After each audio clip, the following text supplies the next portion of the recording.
Well, tonight, Columbus police are investigating a shooting that left a teenager wounded on the east side. Police say they found the 16-year-old with a gunshot wound to his lower body on Stamford Bridge last night, and they are calling it an accidental shooting. That teen is expected to recover. Now, this is the latest in a string of shootings involving young people here in Columbus. And now Nationwide Children's Hospital has released the results of an in-depth study into kids and unintentional shootings. We're bringing you team coverage on this tonight. Eric Halpern has the latest findings from this potentially life-saving research, and Sierra Johnson is looking into the community impact of this from the grassroots.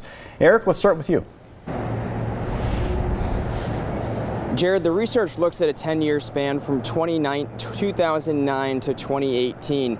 It involves deadly unintentional shootings with some of the youngest victims, all younger than 15. And the doctor says most of these could have been prevented. Just last weekend, two 13-year-olds were shot in North Columbus. Police say it was an accidental shooting and arrested a 12-year-old. And earlier this year, the city attorney's office released this video. It shows a 5-year-old boy finding a gun in a couch at a Columbus home and firing it. I really would not know what to do if I had lost my son that day. The boy is LaShondra Allen's son. She says he was at his father's when this happened. Allen now urges others to store guns properly. If you store it properly, you take away that chance and eliminate it. A new study done by researchers at Nationwide Children's Hospital looks at unintentional shootings involving kids younger than 15 with the worst outcomes, deaths. I think the biggest takeaway from these fatalities is that these deaths are highly preventable. Dr. Nicole Michaels is the senior author of the study. It includes data from 279 incidents nationwide in which a child unintentionally shot and killed themselves or another child.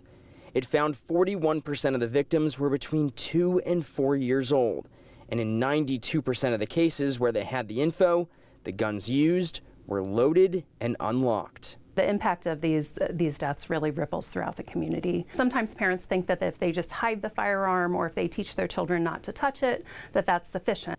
Allen hopes the study's findings and what her kids went through are reminders to store guns properly. Any chance, like I said before, is too much of a chance. And when it comes to our kids, we want the chance to be as low as possible. So why not make it 0%? And that study was just released today. Dr. Michaels says there are sadly likely more similar cases because the research only includes information from 33 states. Local for you in Columbus, I'm Eric Halpern, NBC4.